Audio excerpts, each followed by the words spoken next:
Welcome back everyone. Time to do another comparison between two pretty new phones. The OnePlus 8, came out a couple of months ago. The OnePlus Nord also came out a couple of months ago, but I just got my hands on it, so I figured I might as well go ahead and compare these two. Now, the OnePlus Nord is the budget phone. The OnePlus 8 is the higher end. Still not like the crazy flagship. That's more so the OnePlus 8 Pro, but still the OnePlus 8 is a good priced device as well. But you can pick up both of these on Amazon, and surprisingly, the OnePlus 8s have actually gone down in value quite a bit. So you can get these for around the same price a little bit. Not completely the same price, but in some cases, a OnePlus 8 may be cheaper than a brand new OnePlus Nord. So I'll go ahead and leave both of those linked down in the description below, but so you can get them from there and help support the channel at the same time. Now, starting off with the front panel, I'll go ahead and start off with the OnePlus 8. This phone has a 6.55-inch Fluid AMOLED display. It's a 1080p panel. Actually, it's not a bad panel. It's actually a pretty decent thing.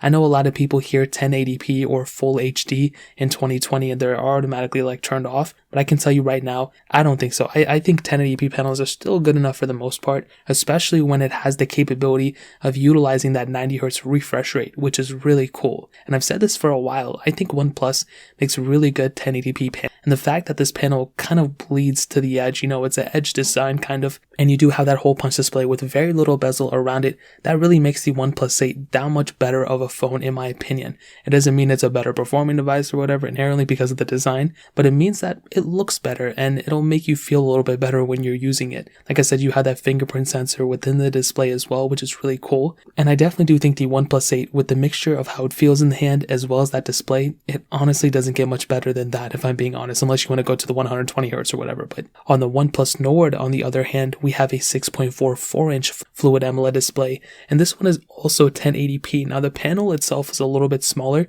You can automatically see some bigger differences. You can see that we have that dual front-facing camera, which is pretty interesting versus that single camera on the OnePlus 8. Now, megapixels and camera sensors aren't everything, but it is really interesting that OnePlus was, putting a dual camera setup on this, where they didn't even put it on their flagship, but it is what it is. There's nothing too crazy about it. The OnePlus Nord also has that 90Hz refresh rate, which I think is really, really awesome. So you have that capability on both the OnePlus Nord and the OnePlus 8, which is really cool. So I think in terms of the display, I don't think one really wins completely, but the OnePlus 8 has some really big advantages with it feeling a little bit better in the hand, as well as it, kind of looking a little bit better if I'm being honest. But with the OnePlus Nord, it still looks pretty good, and you have that dual front-facing camera, which I think is really awesome as well. So, like I said, I don't think one completely wins, but maybe I would end up siding with the OnePlus 8. On the bottom, USB Type-C ports on both, and on the back, glass backs on both, but the OnePlus 8 does have that frosted glass back, which is something that I really, really do like. Having that frosted glass back means it'll just feel that much better, and that is the way most premium phones are kind of, feeling on the back. A lot of them are starting to get this, frosted glass back. We saw it with the Galaxy Note 20 series, we saw it with the iPhone 11 Pros, and we saw it with the OnePlus 8 and 8 Pros, and the OnePlus Nord has that standard glass back. So it's totally up to you whether you like it or not. I mean, some people may prefer the OnePlus Nord's back, which is that standard glass back. And I kind of like that at first, but now, the OnePlus 8 and the frosted back in general is really starting to grow on me. So take it as you will. I don't really think one really blows the other one in terms of the way they look or then in terms of the way they feel or anything. But I really do like the OnePlus Nord for it being, technically a budget device and it giving us the same type of feel in the way that the OnePlus 8 is giving us. But I also like how the OnePlus 8 doesn't cost $1,000. You're getting a very, very good phone for a very cheap price. And if I had to choose one, I may, choose the OnePlus 8 for, feeling a little bit better in the hand. But I also like the OnePlus Nord as well. Now, both of these lack two things. They both do not have wireless charging, and they both do not have any IP certification. So that's gonna, be a big deal to you. Then maybe you shouldn't, buy these phones. You can go for the OnePlus 8 Pro. But if it isn't a big deal to you, then I think, getting either of these phones will be perfectly fine. But in terms of the design, I would probably end up going for the OnePlus 8, even though they look almost exactly the same. In terms of the software, they're both running Oxygen OS 10, which is based off Android 10. And in reality, I really do think that both these phones are probably going to be getting the same exact software versions at the end of the day. I don't know how OnePlus Nord, I don't know what OnePlus is going to do with its software, but if I had to think, it might get the same versions of software as the OnePlus 8 series because they came out the same exact year. But I could also see OnePlus saying, because it is a budget phone, and it was kind of priced around this, OnePlus 7T price range, maybe they could go and say, it's going to get the same updates as the OnePlus 7T and the OnePlus 7 series. So we really don't know. If I had to say it right now, maybe it gets the same ones as the OnePlus 8, but again, I really don't know. But with that aside, you can pick up the OnePlus Nord or OnePlus 8 and still, be set with software for a couple of more years, which I think is really, really important. Now, on top of that, you also have the stock Android feel, which is something I really do like. However, a big caveat to that is with Android 11, OnePlus is kind of moving away from that, it seems like, so hopefully they don't. But if that is the case, I'm going to cry myself to sleep. But with the OnePlus Nord or OnePlus 8, I like the software for now. I think it's one of my best favorite versions of Android right now, like the UI of it all and like the custom skin that it has. I really like it a lot. And with both of these, whenever a lot of custom ROMs come out, you're going to have a capability of, ROMing both of these phones, which is really cool. So it's totally up to you whether you like the OnePlus Nord or you want OnePlus 8. But software-wise, they're really going to be more or less the same. Hopefully they're the same. But if not, then the OnePlus Nord is still going to be a really good software updated phone, I think. So that covers that up in terms of the software. Now hitting on the performance. The OnePlus 8 has a Qualcomm Snapdragon 865 chipset, an octa-core CPU, an Adreno 650 GPU, and 8 GB of RAM on the base model and 12 GB of RAM on the top tier model, where the OnePlus Nord has the Qualcomm Snapdragon 765G chipset, an octa-core CPU, an Adreno 620 GPU, and 6 GB of RAM on the base model, and 8 GB of RAM on the top tier model, and then 12 GB of RAM on the top tier model. So basically, if you get the base model of the OnePlus Nord, which is what I got, it'll get 2 GB of RAM less than the base model of the OnePlus 8. But if you have, a mid-tier or top-tier model of both, you're technically be getting the same amount of RAM on the OnePlus 8. So I will tell you though, in terms of the whole entire performance, I'll start off with the OnePlus 8. Probably one of the fastest, smoothest Android phones I've ever owned. I think it's a really good performing device. Like I've stated before, and I said this in the full review of the OnePlus 8. I don't even know if I dropped one. I hope I did. But I said it in all those comparisons that I did of the OnePlus 8. It was a very good, smooth performing phone. That 90Hz refresh rate, even though it doesn't make the phone faster, it kind of just makes the phone feel faster. You know what I mean? Like it's kind of weird.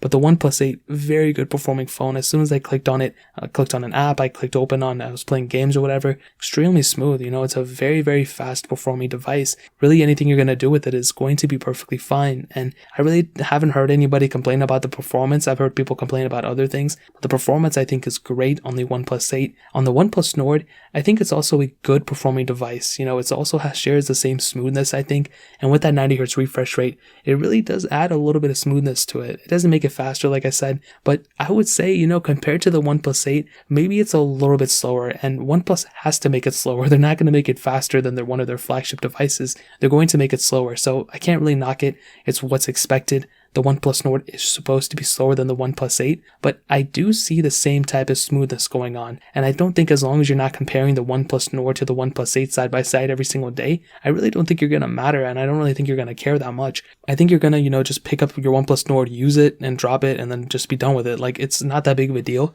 Between these two, if the OnePlus 8 was a 10 out of 10, the OnePlus Nord I think is probably like a 9 out of 10, maybe even a 9.5. Yeah, if I'm opening apps and if I try to, max out everything, there's probably going to be some differences. The OnePlus 8 is probably going to win, but I don't think everyone's doing that on a day-to-day basis. So I think in terms of the performance, the OnePlus 8 wins because it's supposed to, but the OnePlus Nord is also right behind it. Now hitting on the cameras, the OnePlus 8 has a triple camera setup on the back, 48 megapixel wide, 16 megapixel ultra wide, and then 2 megapixel macro lens, where the OnePlus Nord has a 48 megapixel wide, 8 megapixel ultra wide, 5 megapixel depth, and then 2 megapixel macro lens. And in my opinion, first of all, with the OnePlus Nord, let's just start there. I think it's a good camera for the most part. I think the photo video quality is great. You can do 4K at 30, which is okay. But it doesn't have a telephoto lens, but neither does the OnePlus 8, which is very weird. And the OnePlus Nord does have an extra camera sensor for that depth lens. I don't even know what it does. I don't even think I ever really used it. But you don't have that on the OnePlus 8. But I still think the camera quality is better on the OnePlus 8. Even though they share the same single camera setup, I do think because of that ultra-wide sensor being higher mega, but I do think that ultra-wide sensor is a little bit better. You can also do 4K at 60 on that camera. So I don't know if one completely wins, the whole entire time, but maybe the OnePlus 8 wins there. On the front, 32 megapixel on the OnePlus Nord with an additional 8 megapixel ultra-wide sensor, where the OnePlus 8 has a 16 megapixel wide-angle lens, and you can do 4K at 60 on the OnePlus Nord, where you can only do 1080p at 30 on the OnePlus 8, which is pretty crazy, I think. But still, I would honestly say, it may be a tie, but maybe the OnePlus Nord has some more capability in those cameras. But I still do think the quality may be better on the OnePlus 8. So in terms of the camera, that pretty much covers it up. Now, when they get off with the battery life, the OnePlus 8 has a 4300 mAh battery. The OnePlus Nord has a 4115 mAh battery. And this is another case where, I don't really think one completely wins over the other one again. but maybe the OnePlus 8 has the higher advantage here. It might be a tie between both, but I really do think that the OnePlus 8 may have the advantage. Now, to kind of sum up the video and to answer the question, which specific phone should you pick up? I'll be completely honest, with the OnePlus Nord, it is the cheaper device, so it may be more advantageous for a lot of people to pick that one up. But with the OnePlus 8, I like the way it feels, I like the way it looks. I really don't think there's anything wrong with it, and when it comes down to the design, like I said, they're more or less the same, but I think I would rather pick up the OnePlus 8 for the better looking and feeling device in my opinion, for the more premium feeling device, but I still think the OnePlus Nord is a great device as well. So in terms of that really pretty much covers it up. If you guys want to pick these up, links will be down in the description below. Hit the like button, that means so much, but definitely hit that subscribe button. Every single subscriber that we get really does count, so it means so much if you guys could hit that. Also check out the other links down in the description as well. My Twitter, my Instagram, my second channel. More importantly than everything else, I love every single one of you guys. Hopefully I'll catch you guys in the next video. Peace out till then.